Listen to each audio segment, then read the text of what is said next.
Adult Studios presents the More Better Narrative podcast. This is episode 114 with BJ McMurtry, Jesse Nell, and Nalam Jar.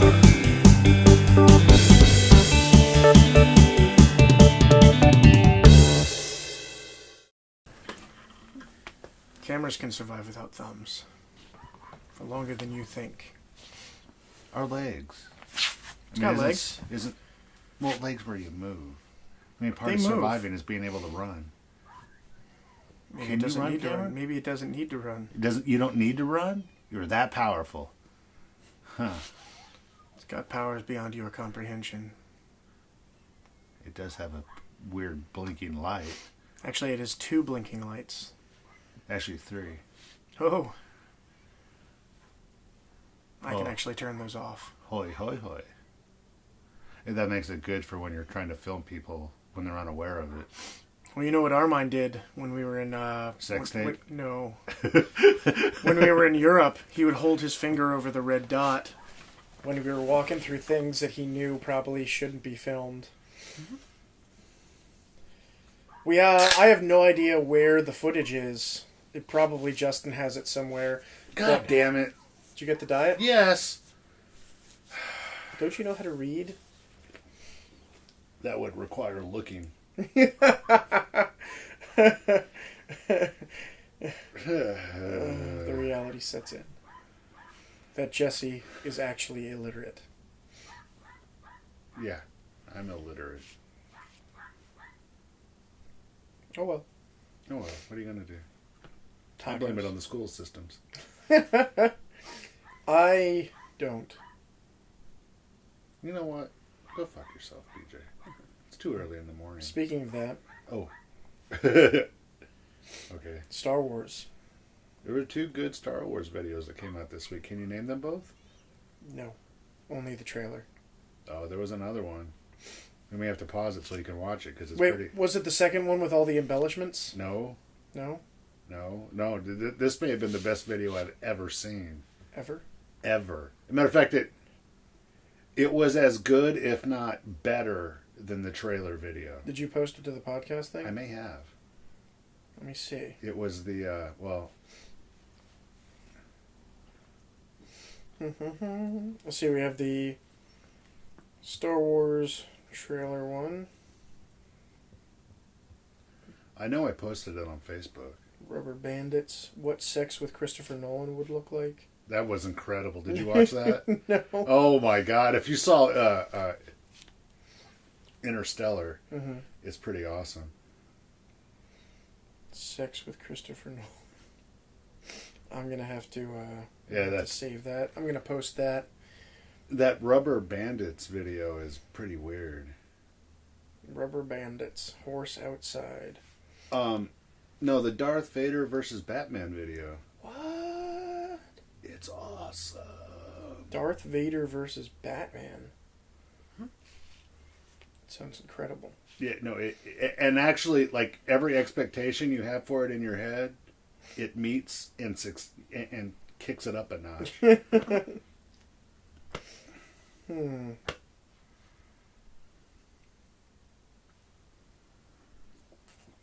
You also posted glowing night light lamps with removable glow balls. Yeah, showing you gotta go to the bathroom. So, you let your balls light your way? They do glow in the dark.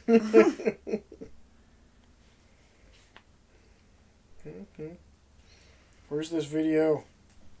I don't know, look it up on YouTube like a normal person. Kids in the Hall, Groovy Teacher. Kids in the Hall. Oh, that's one of my favorite Thanksgiving. ones. The Groovy Teacher one. Where he starts doing heroin right in the middle of the class. Yeah, he asked one of the students for a lighter. But the Star Wars... What do you think of the Star Wars trailer? This is all I have to say about that. One, my only real problem with it was the first thing that they showed was a black guy in the desert. So I saw a comment about that, and I thought it was spot on because I felt the same way. Was that... Well, there's only one black guy in the Star Wars universe, and that's Lando.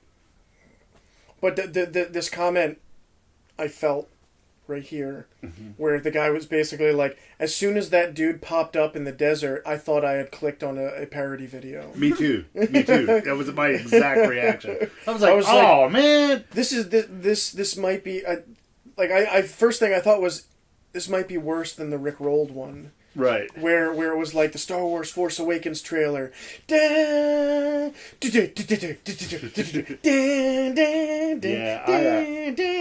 but it did look really good, though. I mean, like, I like the scene with I'm kind of confused about the one lightsaber the dude has, where it has, like, the hilt sabers coming out of it as well. Yeah, what's confusing about that? They have no function, and I feel like you'd end up cutting your arm off. As opposed to carrying around a sword made of light. But when you're fighting with it, you're typically keeping it away from you and pointing it towards the other person. With the other lightsabers, they're like right next to your hand, and if you do any of like this, it just right into your arm. Well, then you don't do that. Plus the fact that somebody can take out those sabers by simply just going against your blade and running it down. Well, that's the reason for them. Is to keep when they run down. But the thing is, if you look at the actual saber, the part that protrudes, there's a little piece before the saber starts, and if they run their saber down to hit the hilt, it'll just chop them off. It's not to hit the hilt, though. If they run that down, they're cutting your arm off. That's why you do that. It's to keep from hurting you, not the lightsaber. And there was another theory about that, too. Like, somebody suggested that might not have been a hilt thing, that it might have been some sort of exhaust. Because if you looked at that lightsaber... But that it looked more gassy than Well, it looked solid. more... It looked more... it wasn't, like, as cohesive a beam of light as, like, other lightsabers. Like, it had, like... You could see that it was... But did you see the George Lucas special edition one? No. Somebody did an edit of that trailer called the George Lucas special edition, and at the end it says coming soon, we hope not, or something like that.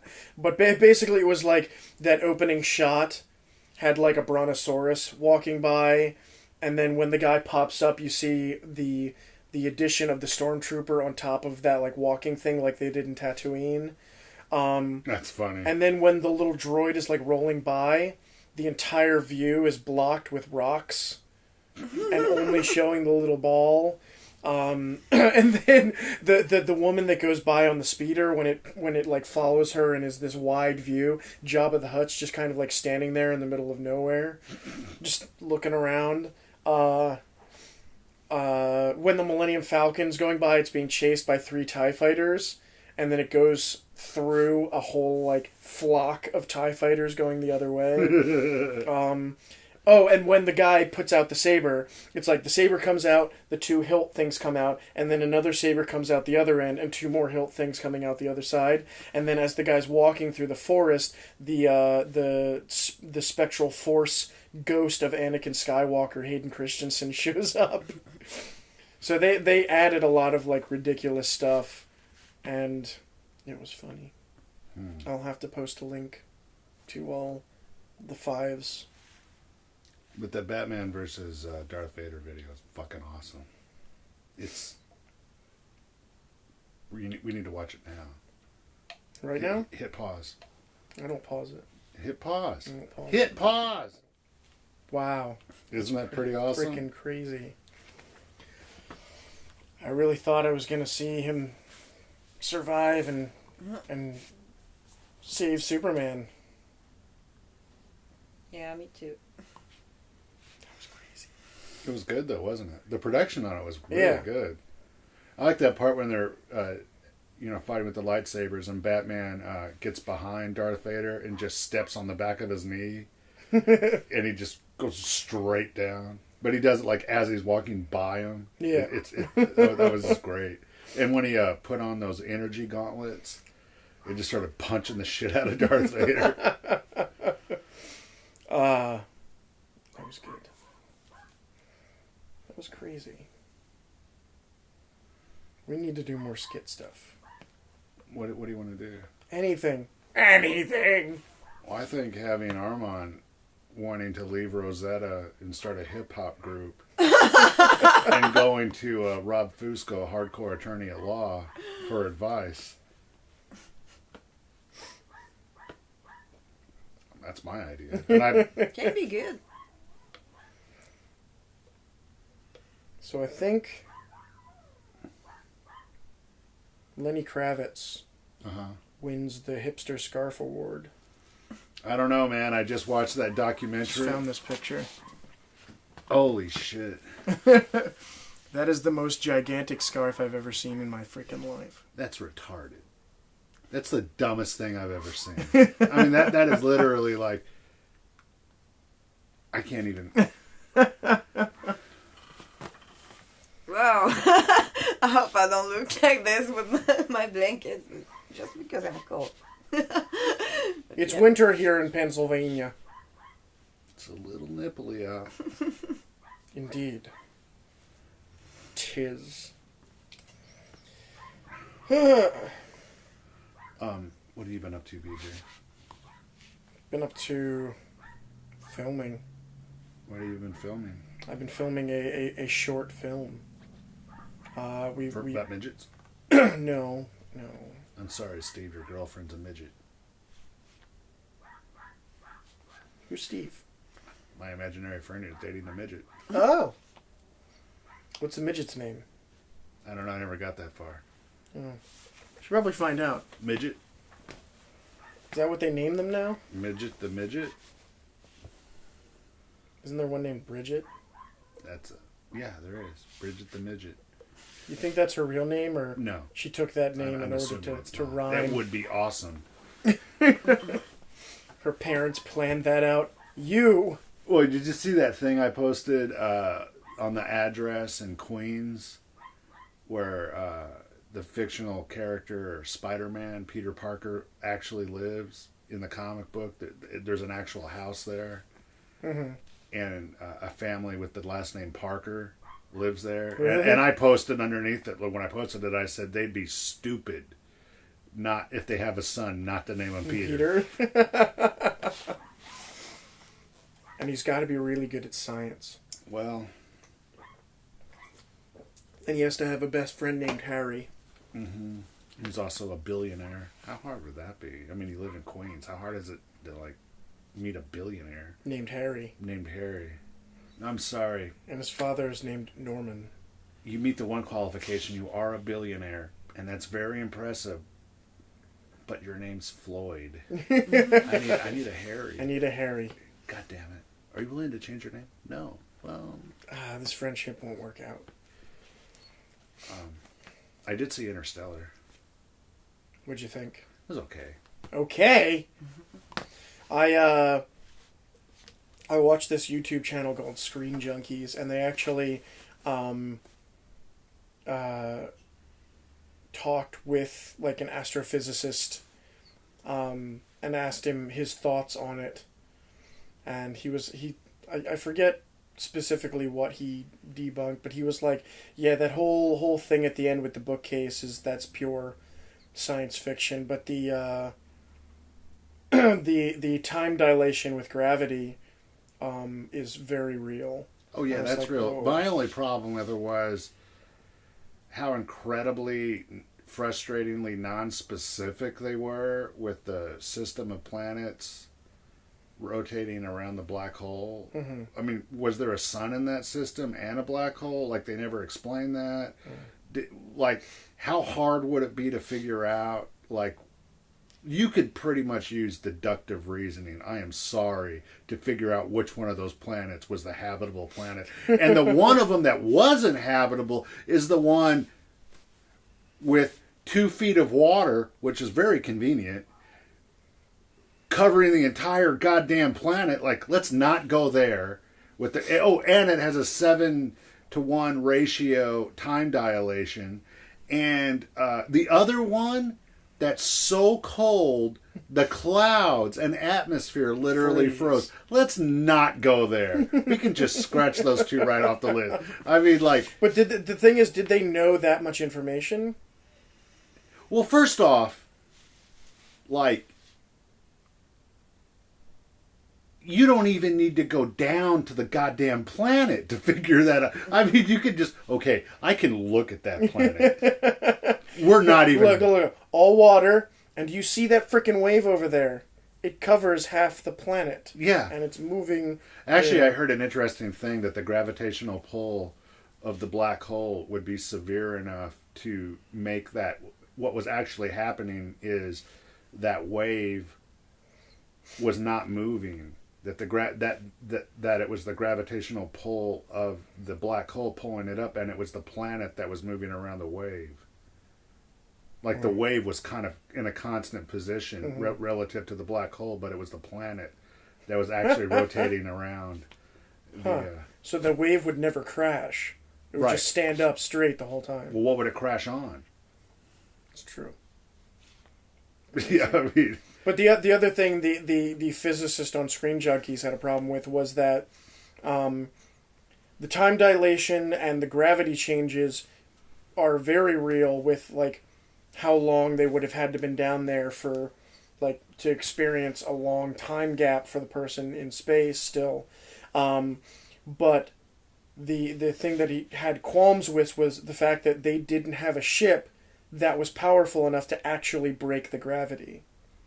Well, that's in relation to how far you are from the black hole. I mean, and they never really... they conveniently never talked about that, you know, but... But they even said that the gravity of the planet was greater, and that was one of the reasons for that. And what was making the gravity of the planet greater, though? I mean, they never talked about that. The only thing that could have... The only thing that would have caused that planet to have a higher percentage of gravity in relation to the... I mean, enough to counteract the effect of the black hole would have been an incredibly dense core. But if that were the case, that planet, you wouldn't be able to live on that planet. For a lot of different reasons. But yeah, I mean, there's no way that planet even would have been an option. Like you could have just, okay... Hey guys, we're in space and this doesn't look good. Let's move on? Yep, okay.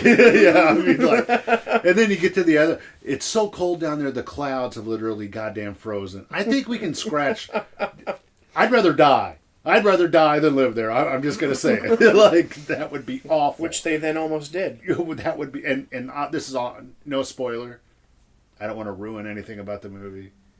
Matt Damon's kind of a dick. That's all I'm going to say. But... Well, that was one, here are spoilers. Okay. But, the Screen Junkies interviewer was like, so, Matt Damon not getting a good lock and then decompressing and exploding out of the airlock. What was he thinking?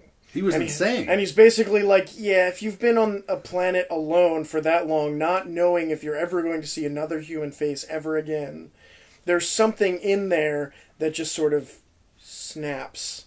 And let's not mention the fact that it was so cold, the atmosphere froze. like, and they made the point of saying that when they landed, they didn't land on the ground. They landed on a goddamn frozen cloud. That was one of the things was, as they're entering the atmosphere and they're flying through, one of the points where I was like, oh...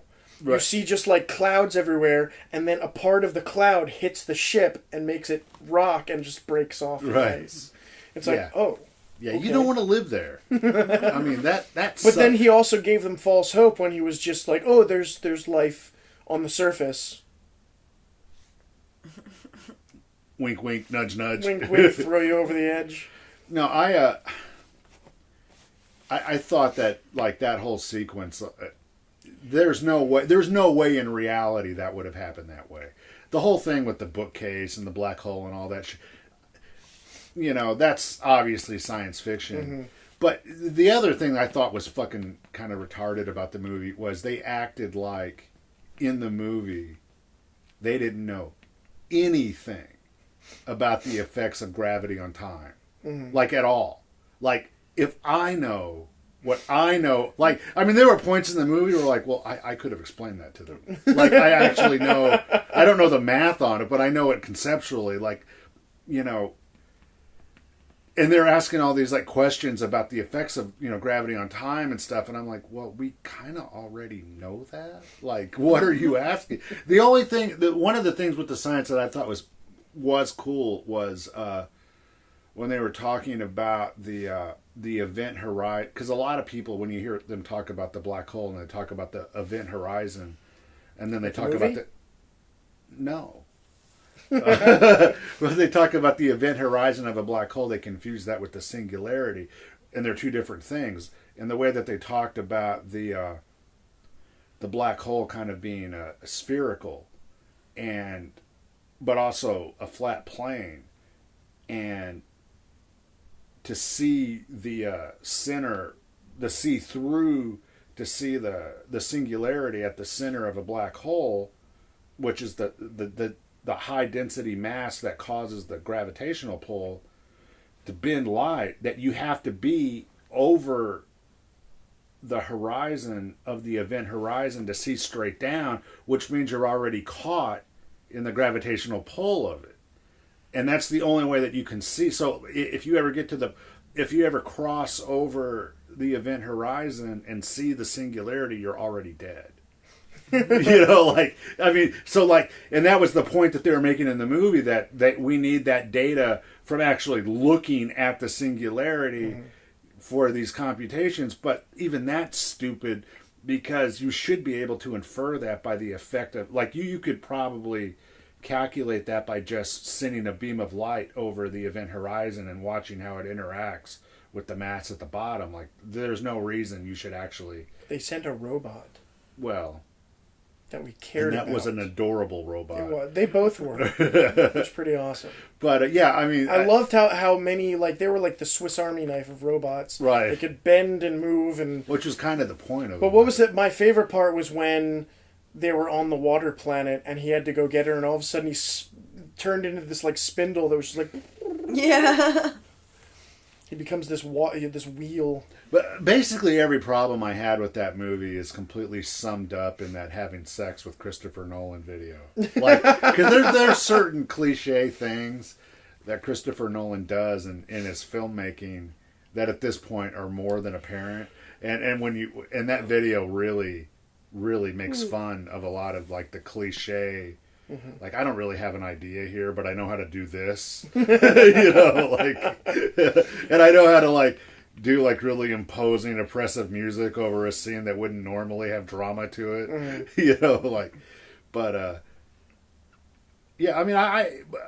And despite all that, I did enjoy it. My fear in going to see it was that's my least favorite genre of science fiction, because at its worst, it can be really boring. And I've read books, in that genre.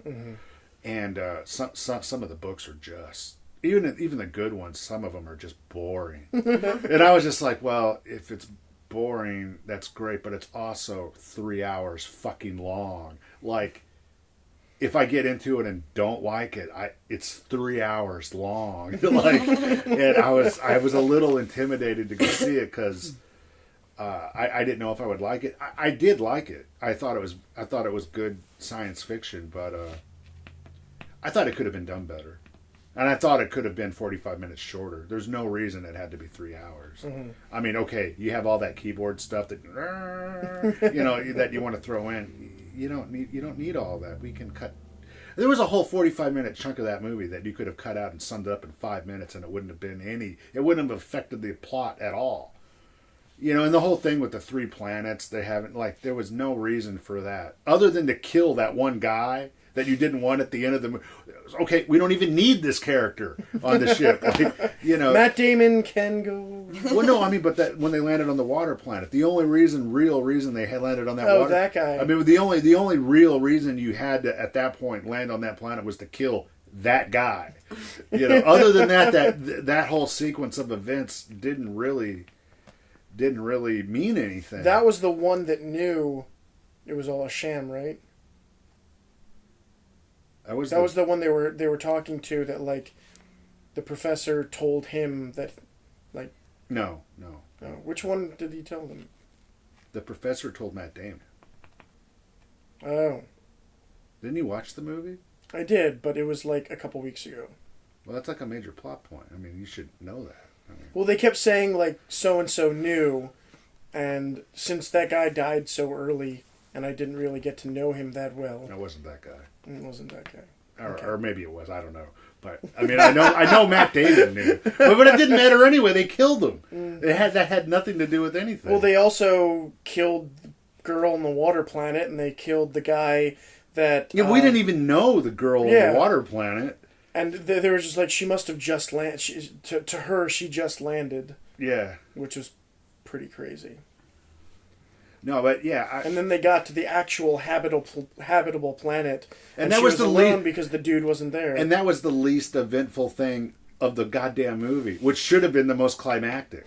You know, and they almost when she's actually setting up shop and they almost made no reference to that in the movie. Like, you know, it was just like a shot of her burying the dude and then going back, and as they pan up, you see like the living quarters and all that stuff, and it's like, oh, okay. I liked how that one reviewer guy pointed out, like, the whole thing at the end when Matthew McConaughey's character got in the spaceship to find her. Mm-hmm. The one guy pointed out, like, he was flying off to find her without knowing whether her boyfriend was alive or dead. Like, that's a 50-50 shot, like, landing on the planet. Hi, I'm a third wheel. Like, you guys seem to be happy. Cool. I'm going to go back to my... God damn it. Yeah, I mean, like, that whole sequence was like... I mean, that guy had to die for that moment to have any impact at all. Well, plus the fact that why would he have to steal the ship? Yeah, I'm just taking that. You guys at least owe me a ship. Yeah. Hey, you know, I'm very old, so I'm just going to take that... I'm the reason you're here, so I'm gonna go. Right. And they made it very clear that on one level they have a police force with shiny lights that rescued Matthew McConaughey on that one scene that are capable of going out and doing shit outside of that habitat. So what did stealing that ship even mean? Like, they're not just going to send a traffic cop after him? Like, I mean, like... Excuse me, sir. Please pull over your spaceship. Do not enter the black hole. Also, I thought it was really funny that, like, there are obviously no repercussions to those kids hitting that baseball into that skylight. The other thing, though, like, the guy who I watched, it was a really funny review, pointed out, like, if love was the quantifiable X factor that transmitted the information from point A to point B, you know, that allowed him to do that, like him being able. That was his connection to the moment he ended up in. Why did you even need the sun in the movie? I mean, obviously, I mean, the whole point of the movie was how much he loved his daughter. Like, why did you even need Casey Affleck's character in that movie? I mean, like, it was almost kind of like, do we have to have another bad guy? You know, it was just like, you almost felt like Matthew McConaughey was kind of a dick. You know, like, I mean, you needed to have somebody you transcend space and time and go back to the one person you love the most, and there's not even a glimmer, I mean, like, nothing for the son at all. Which might explain why the son was so goddamn angry to the whole movie, because his father literally ignored him through the whole movie. Oh, I'll give you my truck. I really love my daughter. He's also the one sending all the messages. Right. And like being like, this is my wife, this is my child. Right. Yeah. I mean, and there was like, and then he got bright-eyed when the daughter at the very end got on there like... I just thought the whole dynamic between the relationship between Matthew McConaughey and his son was actually kind of shitty. And maybe even a little abusive. You know, like, I mean, like, nothing. He didn't apparently love that guy at all. Yeah, I mean, like, here's my truck. Go farm for the rest of the life. Daughter, I love you more than him. Yeah, and I'm literally going to prove that in the most profound way possible. Like, it's not even close. Well, there's not even a couple of rooms with my son in it in the black hole. They're all you, which might be kind of creepy if you think about it. Like all instances of you in your bedroom. I'm just in a black hole, For all staring time. at my daughter. There she is. Nice. Gravity.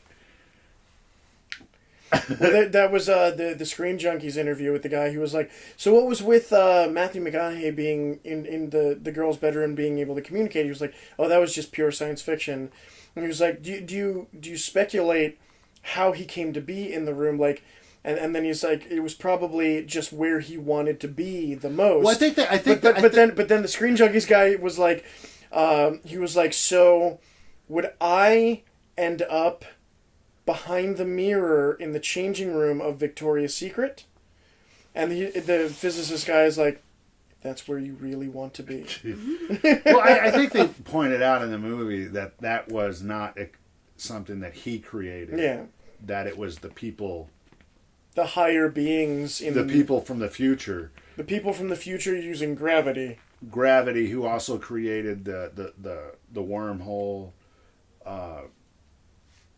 and maybe even Don't you think if they created the wormhole and wanted them to go through, they might have communicated a little bit to be like, hey, don't check out those other 2 planets. Go to this one. That was another thing that all of the reviews point out. Like maybe they could have been a little like you literally killed 12 people. For literally no reason. All you had to do open the black hole around the planet in question. Like or like have some sort of big sign that says like recolonize here. Yeah. A big arrow orbiting the planet.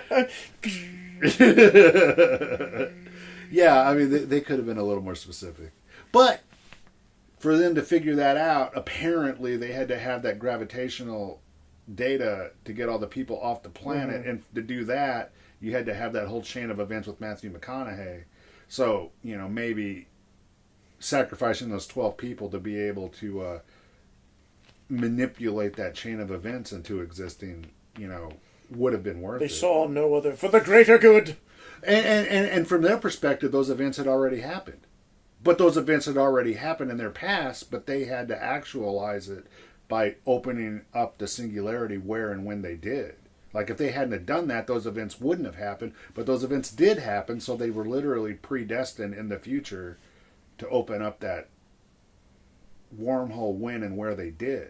And just by doing that, they set up that whole series of events. For 12 people. For 12 people to die. For 12 people to die. Yeah. We don't want to show that movie. Somebody going insane on a planet by themselves. Like, and then eventually blowing. And there was no mention. And the other thing too, like they made it very clear that those cryo things would sustain them for near indefinitely. There was never any mention of like, well, once we get through the black hole, or once we get through the wormhole, can't we just go pick those other people up? Even if it's hundreds of years in the future? Like, that's just... Nah, fuck it. We don't want to waste the gas. Yeah, I mean... Once we get on the actual planet we need to sustain life, then maybe we can go and pick them up later. Not even an option. Not even going to discuss it. Completely different movie if we had done that. The movie would have been like... an hour. They're like, all right, we're in space. Which planet did we go to? Not that one, not with that one. That one. All right, recolonize. And maybe we should not look for a planet anywhere orbiting a black hole. I'm just saying. Because eventually that shit's going down the drain. Like, that's just how that works. Like, I don't... So, we're going to set up a base camp here, but not permanently? Ever. I'm saying ever. Like, ever. You never want... There's a black hole there. All right, let's go that way. Like, you never want to go towards a black hole if you can help it. I mean, it's just a rule of thumb of space travel. Matter of fact, that may be the first rule. Black hole, you go the opposite way. There's never a reason to go there. If you can't find any other place to go, you have to go to the planet with the black hole. That's retarded. I'm sorry, but somebody failed at science. Yeah, somebody failed hard at science. However, in Galaxy Quest, they go through the black hole to get home. Well, in that regard, that black hole was actually a wormhole. Mm-hmm. But and that's the thing about black holes is you can be, in terms of fiction, you can be a little ambiguous about them and how they function because you don't really know what they are. Like there's some speculation that they're an actual rip in time and space that transmits matter from one universe to another or one dimension to another, and it's just like an energy funnel, which would mean, and they kind of proven that these actually exist, though they're hard to find, which would mean that there would be the opposite of it, like a white hole, something pushing matter into our universe, if that were the case, that a black hole is pushing matter out of the universe. But I think they pretty much proven mathematically now that it's just a high density matter, because at the core of it, they're like nothing happens in a black hole other than it sucking matter into it and condensing it down as part of the singularity. That's all it is. It's not a portal to another place. No, if you go down there, you're going to be ripped apart atom by atom. And from the outside perspective, it's going to take thousands of years for that to happen. In your perspective, it's going to be an excruciating couple of minutes, but it's going to suck. I mean, you're literally going to be ripped apart atom by atom and condensed down into a collapsed neutron star that it may be the size of my fist that weighs billions of pounds. that causes enough that weighs enough that the gravitational effect of it actually sucks light into it the same way it does matter. It converts light into actual matter. Nothing in the universe does that except high density gravity like that. But yeah, I mean, you might be able to use that because of its... Like dark matter in Futurama?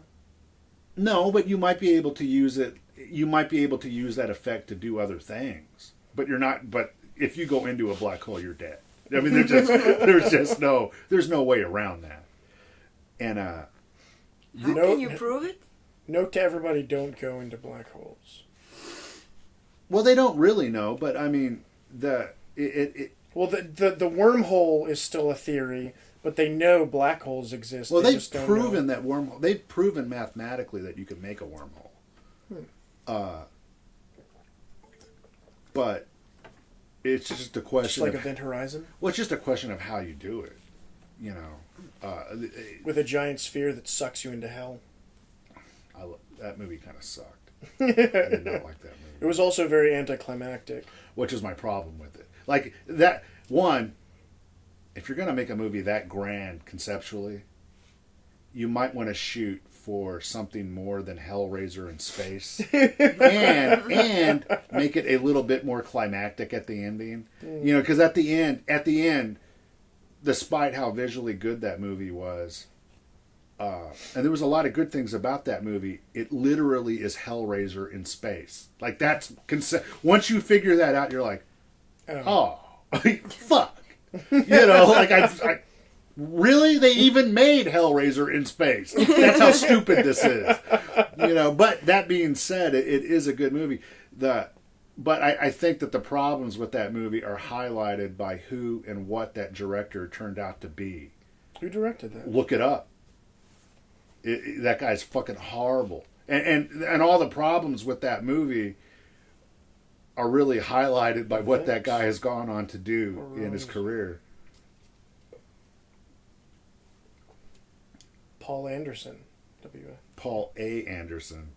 That's not the Paul Anderson who did Magnolia and those other movies. Okay. Death Race. Yes. Alien vs. Predator. Yes. He did the Resident Evil movies. Yes. Oh, Christ. Yeah. Pompeii.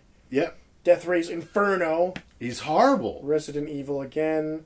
He did the Three Musketeers movie. Death Race 2. Resident Evil Afterlife. Pandorum. Never even heard of that. I think I like that movie. Another Resident Evil movie. Did he produce that? He did the Dead or Alive movie. Pandorum. Oh, that looks like... I think that was produced. Yeah. That's actually a good movie. I like that movie. Oh. But yeah, that guy's a horrible director. So anything good I mean, And that being said, there are a lot of directors. He directed Pompeii, Resident Evil Retribution, Resident Evil Afterlife, Alien vs. Predator, The Sight. That movie Soldier, he directed that Kurt Russell movie Soldier. I do like that movie. Matter of fact, as much as I detest that guy, I will admit that movie Soldier with Kurt Russell may be one of the most underrated science fiction movies of all time. Holy crap, he directed the Mortal Kombat movie, the first one. Yeah. He's a shitty director. That being said, like, I really like that movie. I really like that movie Soldier a lot. But I think overall... It's so sad that on IMDb, his 4 known 4 movies are Death Race, Alien vs. Predator, Resident Evil, and Resident Evil Afterlife. I don't want to be known for any of these. Yeah, I don't want to. But, and the thing that sucks about him is he had a promising career. Event Horizon was not a bad movie, even though I just ragged on it. Like, I did like that movie. There were problems with that movie. That movie Soldier is incredible. I love that movie. I like that movie a lot. But everything else he's done sucks. I mean, it's just, you're just like, ugh.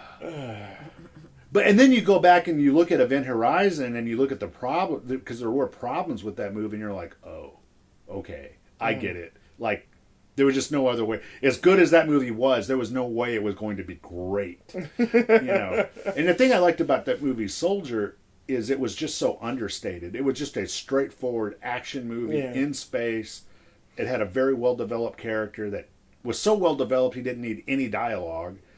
And it was just the set piece of the garbage planet, you know. It was just a good action movie. Plus, it had what was the big soldier that gets his eye ripped out? He played Bruce Lee. He played Bruce Lee. Yeah. He also played Mowgli in the live-action Jungle Book. That's right. I think he played Bruce Lee. I like that guy.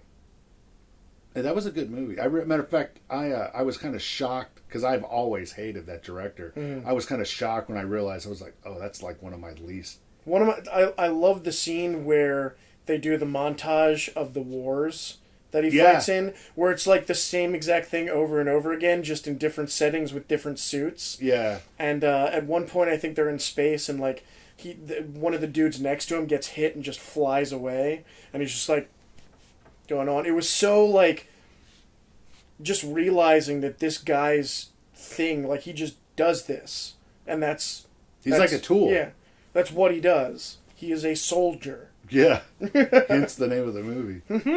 Yeah, I really like that. I really like that movie a lot. I think that I wish more people had watched it, and I wish the rest of his movies were as good as that movie. Honestly, I kind of like the first Resident Evil movie as like a. I was about to say as the like same a guilty pleasure. I think you could go so far as to say the first 2 were okay. What was the second one? I all the names, they don't have like numbers. It's just like a name, and I don't remember the order of any of them. The one because they also jump around in time, don't they? Kinda. They're weird. I stopped giving a fuck way early into that. But I think the first 2 I were okay. The first one was okay. Yeah. It had some good moments in it. It was a shitty movie, but. Yeah. It was a guilty pleasure movie, and I thought that it kind of functioned well like that. But after a while, it was just like, you literally filmed this whole movie in front of a green shower curtain. like it's retarded. I mean, like there's no. Everything is CG. Everything, things that don't need to be CG. That's when you know they're using too much CGI. I was like. That table CGI'd into the background, like you don't need to CGI. I do like the first one. They actually did practical effects with the dogs. Yeah. Well, for most of it, I think for like the chunks missing from them, they did that. But like they put all that crap on their faces, and they have like blood and skin hanging off of them. The dogs may have been the best thing about that movie. I also watched. There was some behind the scenes where they had like breakaway glass, and they actually had a dog jumping through it, which was pretty cool. I wonder how you train the dog to do that. And then how do you train that dog to forget that he knows how to do that? So he's just like one day he's just sitting around and trying to jump through a window? There's a specific chain of events are things that the dog could interpret as commands that would tell that dog to jump through a window. Under no circumstances, if you take this dog, do you ever go? Because if you do, that dog will jump out of the nearest goddamn window.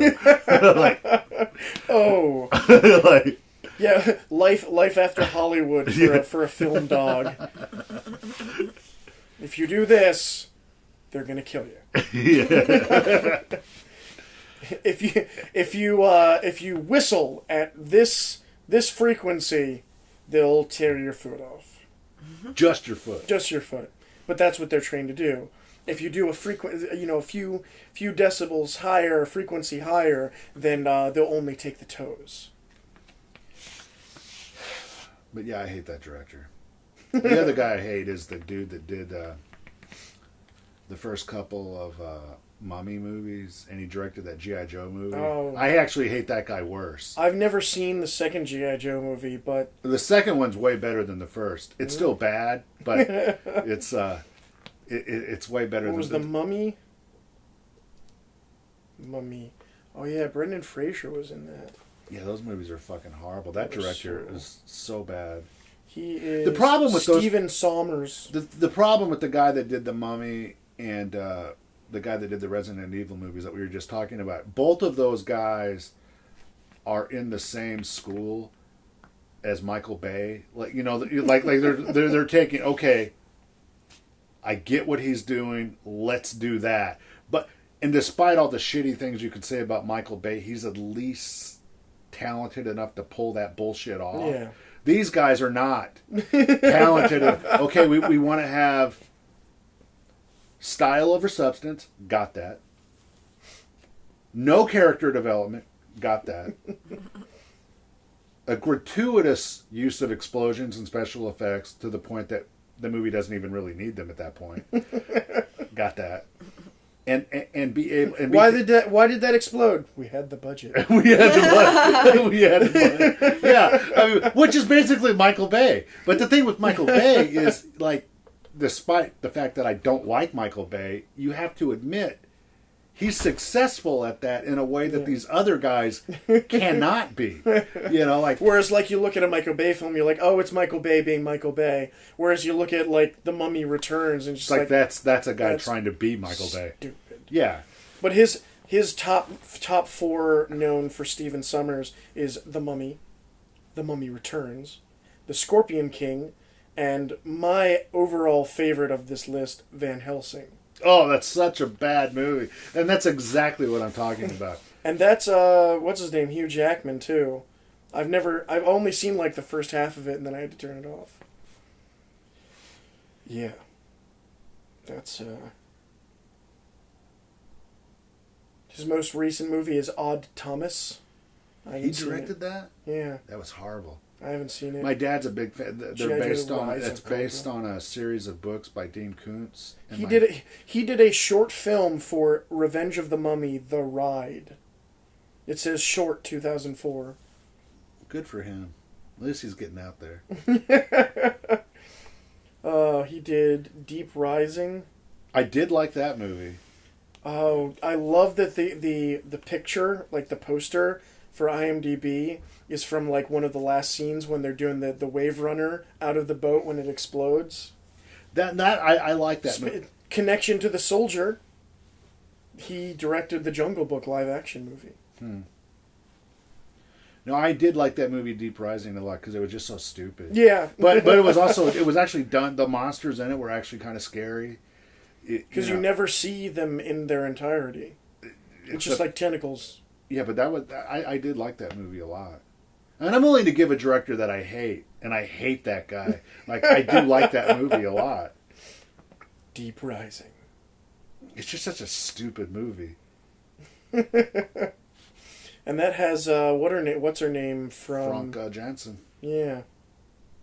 And she was still young and nubile. Fresh off of that one-off role in Star Trek. That's what got her famous. Oh, really? She played a love interest of Commander Picard in one episode. And thus her career.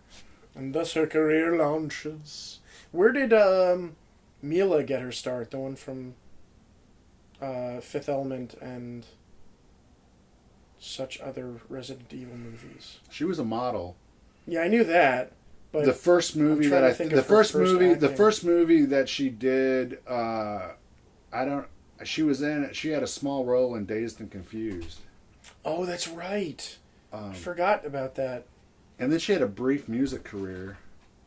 Oh, here we go. Her very first film on IMDb is 1988, The Moon Junction. I'm assuming that's horrible. Yeah. Oh, she had a... she was on a TV series for one episode called Guns of Paradise. And then she was on one episode of Married with Children. Oh, okay. In 1989. Didn't see that episode. Oh, that's right. I have seen this. She was in the movie Return to the Blue Lagoon. Right. And she's scantily clad in that as well. She plays Mildred Harris in the 1992 biopic with Robert Downey Jr., Chaplin. Oh, yeah. And then Dazed and Confused in 1993. And then my favorite, The Fifth Element, in 1997. That's awesome. She was married to that director at the time. Now she's married to the dude, which explains this explains. Wait, she was married to the dude at the time? Mm-hmm. I thought the diva, the person who played the diva, was married to him at the time. I think at some point she was married to that guy, Luc Besson. Luc Besson, yeah. Yeah, no, I think she was married to that guy. No, because I saw behind the scenes where, unless there was a changeover. I'm telling you, she was married to that guy at one point. She divorced that guy, or they got separated or whatever, and now she's married to the guy that does the Resident Evil movies. Which what I was about to say explains a lot. Because I remember seeing a behind the scenes talking about the diva's singing thing, and how the person who actually played the diva... I'm not saying you're wrong. Yeah. I'm just saying I know, or at least I was led to believe she was married to You think Luke is a player? Well, I know that she was in that movie he did, Joan of Arc, which killed his career. And that being said, The Professional is one of my favorite movies. I love that movie. Well, I remember this behind-the-scenes thing talking about, that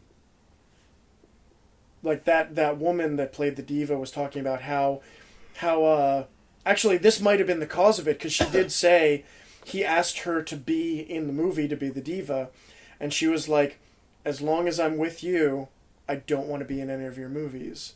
And what happened was the person who was gonna be the diva ended up calling out and not being able to do the role, and then she had to step in and do the role, and that's probably what brought about the end of their relationship. And then you got balls deep in that. In Mila.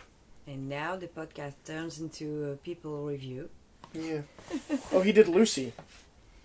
Yeah, that wasn't very good. I haven't seen it yet. He also did an animated film called Arthur 3, The War of the Two Worlds. I'm assuming that's the drunk character played by Dudley Moore in the 70s and 80s. No, unfortunately not. But I'd watch that movie. Didn't they... there was an Arthur 2, I think. But didn't they do a remake with, what's his name, British Face? Yes. British Face. There was no reason for that remake. No. As much as I hate Russell Brand, I'm not a big fan of his comedy. I am vaguely impressed, or very impressed. I'll go as far as to say I'm very impressed with his outspoken political activism stuff. I think that's he's very I wish he was as articulate with his comedy as he was with that stuff. I find his comedy to be a little annoying. Well, yeah. His comedy is the same way that he dresses. Pointless. Yeah. Well, that's our time. I'm gonna go get tacos. Where? I don't know. Somewhere where they sell tacos. Where do they sell tacos? I don't know. I need to figure that out. You gonna go to Chipotle? Maybe. You want to go to Chipotle? Yeah. Let's go to Chipotle. Okay. We're going to Chipotle. A corporation owned by the same corporation that owns McDonald's. Really? Where's the Wendy's bag? However, I do have Arnold Palmer by Arizona Iced Tea. I'm a big fan of Arizona Iced Tea's fruit punch. I recently tried their peach tea. I like their delicious. mango juice too. That's Oh, we really gotta good. taste it. I love peach. Peach, yeah. Mango juice. Oh, the mucho mango.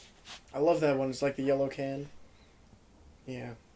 We should What's get the one in the orange can? I'm less of a fan of that. the orange. I don't actually know. I don't know. I only drink like a couple of the Arizona iced teas, and I usually get them with Monsters. With what? Monster energy drinks. Why?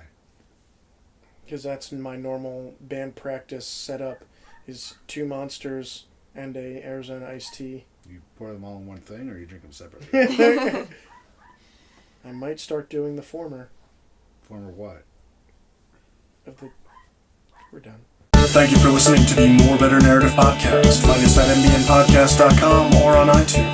For more information, visit us on Twitter or Facebook at mbnpodcast.com or email us at morebetternarrative@gmail.com.